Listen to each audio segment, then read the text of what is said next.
Hello friends, स्वागत है आप सभी का हमारे चैनल क्विक स्टडी में। मैं कुमार बेस्ट। इस वीडियो के माध्यम से दोस्तों आपके यहाँ पर रसायन विज्ञान की कुछ मूल अवधारणाओं के बारे में बताऊंगा दोस्तों, अर्थात यहाँ पर some basic concept of chemistry के यहाँ पर आप टॉपिक को देखें। बहुत ही अच्छा क्वेश्चन है दोस्तों, बहुत ही बेसिक क्वेश्चन आपको मिलेंगे जो आपके बार बार केमिस्ट्री के क्वेश्चन में दोस्तों खास तौर पर पूछे जाते हैं। तो आप आराम से इस वीडियो को देखिए शुरू से लेकर आखिर तक। और देखिए दोस्तों, शुरू करने के बाद थोड़ी सी दरख्वास्त करना चाहेंगे, यदि आपने हमारे चैनल को सब्सक्राइब नहीं किया दोस्तों अभी तक, तो प्लीज़ हमारे चैनल को सब्सक्राइब कीजिए और बेल आइकन को प्रेस करना ना भूलिएगा दोस्तों, ताकि हमारी वीडियोज़ की नोटिफिकेशन आपको प्रथम प्राप्त हो सके। तो आइए शुरू करते हैं आराम से। आप देखिए इन क्वेश्चन को दोस्तों और सभी को तैयार कर लेंगे। देखिए पहला क्वेश्चन क्या देखता है दोस्तों, आपको जल तथा हाइड्रोजन पेरोक्साइड निम्नलिखित में से कौन सा वाला नियम दर्शाते हैं। दोस्तों यहाँ पर देखिए जल का आपको पता होगा दोस्तों H2O होता है, फॉर्मूला आपको पता होगा H2O होता है। और वैसे दोस्तों यदि आप हाइड्रोजन पेरोक्साइड को देखें तो आपका होता है क्या, H2O2 होता है दोस्तों। अब दोनों में क्या कॉमन है दोस्तों, दोनों में ही आप देखिए, दोनों में दोस्तों आपका H2 आपका कॉमन है, लेकिन यहाँ पर दोस्तों पहले वाले में वो आपका केवल सिंगल आपका जुड़ता है दोस्तों, और बाद वाले में आपके दो डबल जुड़ते हैं। तो आप कह सकते हैं दोस्तों दो हाइड्रोजनों के साथ में अलग अलग अनुपातों में क्या जुड़ते हैं, ऑक्सीजन जुड़ने के बाद में दोस्तों आपके कंपाउंड बनते हैं। तो इसे आप क्या कौन सा वाला नियम कहते हैं दोस्तों, स्थिर अनुपात का नियम कहते हैं, या व्युत्क्रम अनुपाती नियम कहते हैं, या फिर रासायनिक तुल्यांक नियम कहते हैं, या फिर आपका गुणित अनुपात का नियम कहते हैं। ये दोस्तों आपका गुणित अनुपात का नियम कहलाता है। ऑप्शन नंबर चौथा वाला सही हो जाएगा दोस्तों, गुणित अनुपात का नियम। और ये सभी दोस्तों आपको नियम पता होने चाहिए, इनके आधार पर भी दोस्तों आपके क्वेश्चन आ सकते हैं। अगला क्वेश्चन यहाँ पर देखिए दोस्तों, एवोगाद्रो संख्या अणुओं की वह संख्या है जो उपस्थित होती है। आपको बताना दोस्तों एवोगाद्रो संख्या इनमें से कौन सी वाली है। ये आपका दोस्तों एनटीपी पर 22.4 लीटर गैस में, या फिर किसी पदार्थ के 1 मोल में, या फिर पदार्थ के 1 ग्राम अणुभार में, या फिर ये सभी। दोस्तों यहाँ पर देखिए आपके सभी हो जाएंगे, ऑल अबव हो जाएंगे दोस्तों, क्योंकि यहाँ पर देखिए दोस्तों जो आपका एवोगाद्रो नंबर होता है, जो कि आपका दोस्तों Na से आप रिप्रेजेंट करते हैं, और इसका मान होता है दोस्तों 6.023 गुणा 10⁻23। ये दोस्तों आपके यहाँ पर देखिए क्या क्या बताता है। ये आपका दोस्तों एनटीपी पर, अर्थात आपका समान ताप दाब पर दोस्तों 22.4 लीटर गैस में कितने अणु होते हैं वो आपका नंबर यहाँ पर बताता है। या फिर आप इसे ही कह सकते हैं दोस्तों दूसरे वाले शब्दों में, किसी पदार्थ के 1 मोल में जो आपके अणुओं की संख्या होती है वो आपकी कितनी होती है दोस्तों। और वैसे ही आप यहाँ पर कह सकते हैं कि पदार्थ के 1 ग्राम में अणुभार में दोस्तों जो आपके अणुओं की संख्या होगी वो आपकी 6.023 गुणा 10⁻23 होती है। तो अलग अलग प्रकार से दोस्तों आप डेफिनेशन हैं आप परिभाषित कर सकते हैं। तो यहाँ पर आपको सभी को याद रखना है। अब अगला क्वेश्चन यहाँ पर देखिए दोस्तों, एक परमाणुविक द्रव्यमान इकाई अर्थात दोस्तों आपका जो आपका AMU होता है, एटॉमिक मास यूनिट होता है दोस्तों, का मान कितना होता है आपको बताना है। 127 MeV होगा, या फिर आपका 9310 होगा MEV में, या फिर आपका 931 MEV होगा, या फिर आपका 937 MEV होगा। MEV मतलब दोस्तों आपका मेगा इलेक्ट्रॉन वोल्ट आपका हो जाएगा। ये आपका दोस्तों होता है 931 MEV दोस्तों। तो ऑप्शन नंबर आपका 3 वाला सही हो जाएगा। अगला क्वेश्चन यहाँ पर देखिए दोस्तों, ऑक्सीजन के एक परमाणु का भार क्या होगा। आपको दोस्तों एक ऑक्सीजन के परमाणु का भार बताना है। ये आपका 16 MU होगा, या फिर 16/6.023 गुणा 10⁻23 ग्राम होगा, या फिर 32/6.023 गुणा 10⁻23 ग्राम होगा, या फिर आपका 1/6.023 गुणा 10⁻23 ग्राम में होगा। ये दोस्तों आपके यहाँ पर देखिए ऑप्शन नंबर बी वाला सही हो जाएगा दोस्तों, 16/6.023 गुणा 10⁻23 आपका ग्राम। क्योंकि दोस्तों अभी आपने पढ़ा जो आपका 1 ग्राम O है दोस्तों, उसमें जो आपके परमाणु होंगे उनकी संख्या एवोगाद्रो नंबर के बराबर होगी। तो यहाँ पर देखिए आप एवोगाद्रो नंबर, यदि आपको एक अणु का भार केवल परमाणु का भार निकालना है दोस्तों, तो आप क्या कर देंगे ये दोस्तों 16/एवोगाद्रो नंबर। तो ऑप्शन नंबर आपका द्वारा सही होता है। अगला क्वेश्चन यहाँ पर देखिए दोस्तों, किसी गैस का 0.1 ग्राम का NTP पर आयतन आपको 28 ml दिया है, तो गैस का अणुभार क्या होगा। बहुत ही अच्छा क्वेश्चन है दोस्तों, आप ध्यानपूर्वक यहाँ पर देखेंगे। देखिए दोस्तों आपका जो 1 मोल किसी भी गैस का दोस्तों 1 मोल का जो आयतन होता है NTP पर, आप ध्यान देंगे NTP पर मतलब आपका यहाँ पर समान ताप दाब पर दोस्तों जो आपका होता है वो आपका दोस्तों 22.4 लीटर होता है। इसे आप नोट करेंगे। तो आपको मान लीजिए आपका जो मोलों की संख्या है, जो आपका अणुभार आपको निकालना है, इसके मोलों की संख्या मान लीजिए आपका Y है। तो Y मोलों की संख्या के लिए दोस्तों क्या हो जाएगा, ये आपका हो जाएगा दोस्तों 22.4 गुणा Y हो जाएगा, क्योंकि आपने Y संख्या मान ली। और ये दोस्तों आपको क्या दिया, देखिए यहाँ पर 28 ml दिया है, क्योंकि जो आपका टोटल है दोस्तों आपका 28 ml आपको आयतन यहाँ पर दिया है। तो 28 ml कहें, या फिर आप 28/1000 लीटर कहें, क्योंकि आपको लीटर में ही बदलना पड़ेगा। तो यहाँ पर आपने निकाल दिया। अब आपके पास में क्या इक्वेशन आ गई दोस्तों, आपके पास में आ गई 22.4 गुणा Y बराबर 28/1000। अब देखिए दोस्तों आपको निकालना कि आपको मोलों की संख्या पहले निकालनी है। तो आपका Y बराबर क्या हो जाएगा, Y बराबर दोस्तों आपका 22.4 को आप यहाँ डाल देंगे, तो आपका 28/1000 गुणा 22.4। तो ये दोस्तों आपका मोलों की संख्या आ गई। इसे आप ऐसे ही रख देंगे, तो ये वैल्यू आप याद रखेंगे।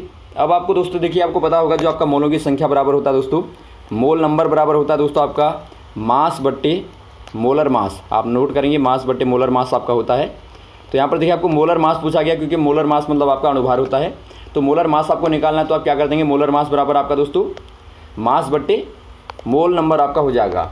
तो आपका मोलर मास बराबर दोस्तों आपका मास बट्टे मोलर, मोलों की नंबर ऑफ मोल हो जाएगा, मोलों की संख्या। तो यहाँ पर देखिए आपको मास दिया है दोस्तों कितना, 0.1 ग्राम। तो यहाँ पर आप रख देंगे और मोलों की संख्या भी आपने निकाल ली, वाई का मान जो निकाला आपने, तो इसे आप रख देंगे। तो आपका मोलर मास आपका आ जाएगा दोस्तों 0.1 अपॉन जो आपने वाई का मान निकाला था, आपको पता है वाई आपने क्या निकाला था दोस्तों, था 28 बट्टा जो आपका आएगा दोस्तों उसे आप ऊपर डाल देंगे, क्योंकि आपका ऊपर गुणा में चला जाएगा। तो 28 जो आपका अपॉन में आएगा उसे आप ऊपर डाल देंगे। तो आपका आ जाएगा 0.1 गुणा ऊपर आपका दोस्तों 1000 और गुणा क्या था दोस्तों आपका, गुणा आपका था 22.4। तो ये आपने कर दिया। अब यहाँ पर देखिए दोस्तों जब आप सॉल्व करेंगे, यहाँ पर देखिए आप जब गुणा करेंगे दोस्तों 1000 का गुणा करेंगे तो आपको क्या मिलेगा, ये आपका 2240 मिलेगा, क्योंकि आपका 0.1 भी था आपका, तो 1 0 वहाँ पर लग जाएगा। अब यहाँ पर देखिए दोस्तों अपॉन में क्या है आपका 28 है, तो इससे आप भाग देंगे तो आपको 80 आएगा। तो ऑप्शन नंबर आपका दोस्तों 3 वाला सही हो जाएगा। 80 यहाँ पर दोस्तों अनुभार हो जाएगा, ग्राम में आप कह सकते हैं, 80 ग्राम में दोस्तों आपका ऑप्शन नंबर 3 वाला सही हो जाएगा। अगला क्वेश्चन यहाँ पर देखिए दोस्तों 7.1 ग्राम क्लोरीन गैस में क्लोरीनों के मोलों की संख्या क्या होगी। दोस्तों अभी आपने देखा, जो हमने देखा मोलों की संख्या बराबर आपका क्या था, मोलर मास बट्टे मोलर मास, ये आपने देखा अभी। तो इसी के इस्तेमाल से आप क्या करेंगे दोस्तों, मोलों का नंबर यहाँ पर पहले आप निकालेंगे। तो ये आपका आ जाएगा दोस्तों, यहाँ पर देखिए मास क्या होता है दोस्तों, मास आपको 7.1 दिया है, और जो आपका मोलर मास होगा दोस्तों क्लोरीन गैस का मतलब आपका Cl2 होती है, और Cl2 का मास आपका क्या होगा दोस्तों 35.5 गुणा 2, अर्थात दोस्तों आपका क्या आएगा, ये आपका 71 आएगा। तो यहाँ पर आप मोलर मास की जगह पर 71 रखेंगे तो आपको मोल नंबर कितना मिलेगा दोस्तों, देखिए ये आपका 7.1 अपॉन यहाँ पर दोस्तों आपका आ जाएगा 71, तो ये आपका दोस्तों क्या देगा 0.1 आपको देगा। तो ये दोस्तों आपका सही हो जाएगा, ऑप्शन नंबर आपका 2 वाला सही हो जाएगा। अगला क्वेश्चन यहाँ पर देखिए, निम्न में से सबसे अधिक नाइट्रोजन परमाणु की संख्या किस में है। इनमें से आपको बताना किस में दोस्तों नाइट्रोजन परमाणु की संख्या सर्वाधिक होगी। NH4Cl का 1 मोल, या फिर 2m, NH3 का 500 ml, या फिर NO2 के 6.023 गुणा 10⁻23 अणु, या फिर NTP पर 22.4 लीटर N2 गैस। ये दोस्तों आपका ऑप्शन नंबर 4 वाला सही हो जाएगा। NTP पर दोस्तों आपका 22.4 लीटर N2 गैस में दोस्तों आपके ज़्यादा सर्वाधिक होंगे, ऑप्शन नंबर 4 वाला सही हो जाएगा। अगला क्वेश्चन यहाँ पर देखिए दोस्तों, निम्नलिखित में से अधिकतम अणुओं की संख्या किस में है। अणुओं की संख्या आपको बतानी है दोस्तों, इनमें से किस में अधिकतम हो जाएगी, 44 ग्राम CO2 में, या 48 ग्राम O3 में, या फिर 8 ग्राम H2 में, या फिर आपका 64 ग्राम SO2 में। दोस्तों यहाँ पर देखिए आप निकाल लेंगे आराम से। अणुओं की संख्या बराबर क्या होता है दोस्तों, आपका जो आपका नंबर ऑफ मोल होता है वो आपका क्या होता है, वो आपका दोस्तों मास बट्टे मोलर मास होता है। तो इससे आप निकालेंगे तो आपको क्या मिलेगा, देखिए पहले वाले में दोस्तों आपका 44 बट्टे मोलर मास क्या हो जाएगा CO2 का, C का दोस्तों आपका 12 होता है कार्बन का, और O2 का आपका 32 हो जाएगा। दोस्तों यहाँ पर देखिए आप मोलर मास पता होनी चाहिए तभी आप निकाल पाएंगे, क्योंकि O का दोस्तों आपका 16 होता है, तो आपका CO2 का कितना हो जाएगा 12 प्लस 32 आप करेंगे दोस्तों आपका 44 मिलेगा। तो यहाँ पर दोस्तों आपका केवल 1 मोल है। वैसे आप दूसरे वाले को निकालिए, 48 ग्राम O3 का मतलब दोस्तों आपका 16×48 हो जाएगा, तो यहाँ भी आपका 1 ही मोल है। और वैसे ही दोस्तों आप अगले वाले को निकालिए, 8 ग्राम H2, तो 8 बट्टे H का दोस्तों 1 होता है, तो आपका H2 है तो आपका 2, यहाँ पर आपके 4 मोल हैं। और वैसे दोस्तों आप अंतिम वाले को निकालेंगे 64 बट्टे S का दोस्तों आपका कितना होता है, सल्फर का आपका 32 होता है दोस्तों, और O2 आपने देखा 32 ही होता है आपका, 16×32, तो आपका 64 हो जाएगा। यहाँ भी दोस्तों आपका 1 ही मोल निकलता है। तो फाइनली दोस्तों आपने देखा कि आपका H2 में सबसे ज़्यादा मोल हैं, क्योंकि आप यहाँ पर आपके 4 मोल हैं, तो आपका ऑप्शन नंबर 3 वाला सही हो जाएगा। अगला क्वेश्चन यहाँ पर देखिए दोस्तों, अणुओं की संख्या सर्वाधिक है कौन से वाले में होगी दोस्तों, ये आपका STP पर 15 लीटर H2 गैस में, या STP पर 5 लीटर N2 गैस में, या फिर 0.5 ग्राम H2 गैस में, या फिर 10 ग्राम O2 गैस में। ये दोस्तों आप यहाँ पर देखिए STP पर दोस्तों अर्थात स्टैंडर्ड टेम्परेचर प्रेशर पर दोस्तों 15 लीटर H2 गैस में होगा, ऑप्शन नंबर आपका पहला वाला सही हो जाएगा। अगला क्वेश्चन यहाँ पर देखिए दोस्तों, बहुत ही अच्छा क्वेश्चन है। 10 MnHCl के 100 ml को 10 Na2CO3 के 75 ml के साथ में मिलाया जाता है तो परिणामी विलयन कैसा होगा। ये दोस्तों क्वेश्चन आप बहुत ही अच्छा है, नोट कर लेंगे, और इसके आधार पर दोस्तों बहुत सारे इस प्रकार के क्वेश्चन को आप तैयार कर लेंगे। दोस्तों यहाँ पर देखिए आपका 10m आपका दोनों ही दिया है, तो आप यहाँ पर आराम से 0.1m भी ले सकते हैं दोस्तों। ये आपको मोलरता दी है, दोस्तों यहाँ पर देखिए इसको निकालने के लिए सर्वप्रथम आप क्या करते हैं, इसके लिए दोस्तों आप नॉर्मलिटी को निकालते हैं, अर्थात आप नॉर्मलता को निकालेंगे। अब देखिए दोस्तों यदि आपको मोलरता दिए तो आप नॉर्मलता को कैसे निकालते हैं, नॉर्मलता बराबर होता है दोस्तों आपका एन फैक्टर गुणा मोलरता दोस्तों। अब एन फैक्टर क्या होता है दोस्तों, ये आपका बताता है कि आपका जो कोई मान लीजिए आपका सोल्यूशन है बाई बेसिक है या फिर आपका बाई एसिडिक है या फिर आपका एसिडिक है, तो वहाँ पर दोस्तों आपका इसके आधार पर एन फैक्टर का मान होता है। यहाँ पर जो आपका HCl है दोस्तों वहाँ पर आपका एन फैक्टर का मान 1 है, और Na2CO3 जो आपका बाई बेसिक है दोस्तों यहाँ पर आपका एन का मान 2 है। तो यहाँ पर आप क्या निकालेंगे, पहले आप पहले वाले की नॉर्मलिटी निकालिए। आप 0.1 पर ही देख लीजिए दोस्तों, दोनों आपके बराबर हैं, तो आपका 0.1 m पे दोस्तों आपका नॉर्मलिटी जो आपकी होगी वो आपकी हो जाएगी दोस्तों। पहले वाले के लिए 0.1 गुणा 1 ही है आपका, तो ये आपका दोस्तों 0.1 ही आ जाएगा। अब दोस्तों अगले वाले पर निकालिए आप दूसरे वाले के लिए, तो आपका 0.1 गुणा 2 हो जाएगा दोस्तों, आपका ये आपका आएगा दोस्तों 0.2, तो ये आपका आ गया। अब यहाँ पर देखिए दोस्तों आपको निकालना क्या है। अब दोस्तों यहाँ पर देखिए आप ऐसे क्वेश्चन में हमेशा क्या निकालते हैं, इक्विवेलेंट मास आप निकालेंगे। इक्विवेलेंट मास आप पहले वाले का निकालेंगे दोस्तों, तो आपका होता है नॉर्मलिटी इंटू जो भी आपको मात्रा दी है दोस्तों लीटर में, उसको आप गुणा करते हैं। तो यहाँ पर देखिए आपको क्या दिया है, नॉर्मलिटी आपका 0.1 हो गई आपकी HCl की, गुणा दोस्तों आपका 100 ml आपका दिया है, तो ये आपका कितना आएगा दोस्तों, ये आपका आता है 10। वैसे ही आप अगले वाले को निकालिए। यहाँ पर आपको पता है कि 0.2 है नॉर्मलिटी, इंटू आपका दोस्तों 75 आपका सोल्यूशन है, तो ये आपका कितना आएगा दोस्तों, ये आपका 15 आएगा। तो आप क्लियर देखते हैं दोस्तों, जो आपका HCl है उसके दोस्तों आपके 10 इक्विवेलेंट मास हो गया, और वैसे दोस्तों दूसरे वाले का 15 इक्विवेलेंट मास हो गया। अब यहाँ पर देखिए दोस्तों जब आप दोनों रिएक्शन कराएंगे दोनों को, तो आपके 10 के एसिड जो आपके हैं वो दोस्तों 10 के बेसों को क्या करेंगे, न्यूट्रलाइज़ करेंगे दोस्तों, उनको उदासीन करेंगे। लेकिन जो आपके बचे हुए 5 हैं ये क्या हैं दोस्तों, ये आपके बेसिक नेचर के हैं, तो ये क्या करेंगे दोस्तों, एक प्रकार से सॉल्यूशन को क्या बना देंगे, बेसिक बना देंगे। तो यहाँ पर आपका हो जाएगा दोस्तों, आपका क्षारीय वाला हो जाएगा, ऑप्शन नंबर 2 वाला सही हो जाएगा। तो इस क्वेश्चन के माध्यम से दोस्तों आप आराम से किसी भी सॉल्यूशन को बता सकते हैं कि वो आपका एसिडिक होगा या फिर आपका बेसिक होगा। अगला क्वेश्चन यहाँ पर देखिए दोस्तों, पानी में H अनुपात O का भारात्मक अनुपात क्या होगा। भारात्मक अनुपात निकालेंगे दोस्तों, पहले आपको पता होना चाहिए H2O बराबर क्या होता है दोस्तों, आपका H2O में आपका 2 हाइड्रोजन होते हैं और 1 O होता है आपका। तो यहाँ पर देखिए आपका हाइड्रोजन का अनुपात और O का अनुपात करेंगे तो आपका हाइड्रोजन के 2 हैं, तो आपका मास आपका 2 हो जाएगा दोस्तों। अनुपात करेंगे आप, O आपका दोस्तों 16 है तो आपका 16 हो जाएगा, तो ये आपका क्या देगा, 1:8 आपको देगा। तो ऑप्शन नंबर दोस्तों आपका 3 वाला सही हो जाएगा, 1:8। अगला क्वेश्चन यहाँ पर देखिए दोस्तों, आसुत जल की मोलरता क्या होती है। आपको दोस्तों डिस्टिल्ड वाटर का दोस्तों क्या बताना है, यहाँ पर मोलरता बतानी है। बहुत ही अच्छा क्वेश्चन है, बार बार आता है दोस्तों। इसके लिए दोस्तों आपको पता होना चाहिए पहले मोलरता क्या होती है।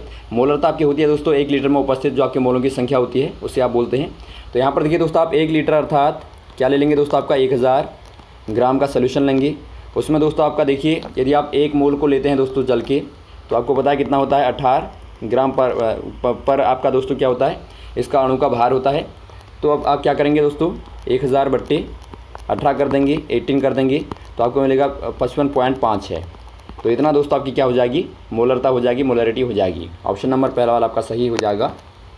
अगला क्वेश्चन यहाँ पर देखिए दोस्तों, यूरिया के जलीय विलयन की मोलरता 4.44 मोल पर किलोग्राम है। विलयन में यूरिया की मोल प्रभाज आपको बताने हैं। मोल प्रभाज दोस्तों आपको पहले ही बताया था हमने, इसके बारे में पूरा बताया था दोस्तों आपको। मोल प्रभाज आपके होते हैं N1/N1 + N2। मान लीजिए दोस्तों आपके 2 जल और यूरिया मान लीजिए आपका सोल्यूशन में है, तो वहाँ पर आपको यूरिया का बताना, तो आपको क्या होगा, यूरिया के मोलों की संख्या बट्टे कुल मोलों की संख्या। जहाँ पर आपका मान लीजिए आपका 1 जल है तो आपका 1 जल का हो जाएगा, 1 आपका यूरिया का हो जाएगा। तो आपका ये मोल प्रभाज क्या होता है आपको पता लग गया होगा। मोलों की संख्या दोस्तों आपकी जिनकी आपको निकालनी है, मान लीजिए आपको यूरिया की निकालनी है तो आपका यूरिया की बट्टे दोस्तों जो भी आपका सोल्यूशन है उसमें आपके जितने भी आपके कंपाउंड हैं, कंपोनेंट हैं, मान लीजिए आपका जल है या फिर आपका यूरिया है या फिर आपका कुछ और है, तो सभी के दोस्तों आप क्या कर देंगे, और मोलों की संख्या को आप नीचे रख देंगे। तो यही दोस्तों आपका मोल प्रभाज है। अब देखिए दोस्तों आपका मोल प्रभाज और मोलरता में संबंध क्या होता है। इनमें संबंध होता है दोस्तों आपका जो मोलरता होती है, मोलरता बराबर होता है दोस्तों आपका मोल प्रभाज, आप साई ऐसे रिप्रेजेंट करते हैं, बट्टे दोस्तों आपका मोलर मास। तो आराम से आप निकाल लेंगे यहाँ पर आपको दोस्तों। तो यहाँ से दोस्तों आपका जो मोल प्रभाज आएगा क्या आएगा दोस्तों, वो आपका आ जाएगा मोलरता बट्टे मास हो जाएगा दोस्तों आपका। तो यहाँ पर देखिए आपको मोलरता दी है क्लियरली 4.44 और बट्टे दोस्तों आपका मास क्या हो जाएगा। एक आपको यूरिया का मास निकालना है दोस्तों, आपको पता होगा, पहले यूरिया का फॉर्मूला पता होना चाहिए आपको, NH2CONH2 होता है दोस्तों। तो इसमें जब आप दोस्तों वैल्यूज़ को रखेंगे, N का दोस्तों आपको 14 पता होगा, वैसे आपका H का 1 होता है, तो 2 है तो आपका 2 हो जाएगा यहाँ पर। और प्लस दोस्तों आपका C का आपको पता होगा 12 होता है कार्बन का, और प्लस O का आपका 16 होता है। और वैसे ही दोस्तों आपका NH2 आपका डबल हो जाएगा, तो आपका प्लस आपका दोस्तों 2 बार आपका 14 है और प्लस आपका 2, 14 + 2। तो इनको सभी को ऐड करेंगे तो आपका 60 होता है दोस्तों। ये आपको डायरेक्टली पता होना चाहिए, जो आपका यूरिया का अनुभार होता है वो आपका 60 होता है, तो आपका 60 आ जाएगा। तो अपन में 60 आएगा दोस्तों, तो यहाँ पर आप 60 रख दीजिए, 60 को रख दीजिए। तो यहाँ पर आपका क्या आया दोस्तों, आप यहाँ पर साफ साफ लिखेंगे 4.44/60। तो इसको आप जब निकालेंगे दोस्तों तो आपको मिलेगा 0.074 अप्रोक्सीमेटली। तो ऑप्शन नंबर आपका पहला वाला सही हो जाएगा। अगला क्वेश्चन यहाँ पर देखिए दोस्तों, H3PO4 के 1 m विलियन में नॉर्मलता क्या होगी। H3PO4 मतलब आपको पता होगा दोस्तों हाइपो फास्फोरिक एसिड होता है। अब इसके दोस्तों एक मोलरता में आपको मोलरता यहाँ पर दिया आपका दोस्तों 1 m।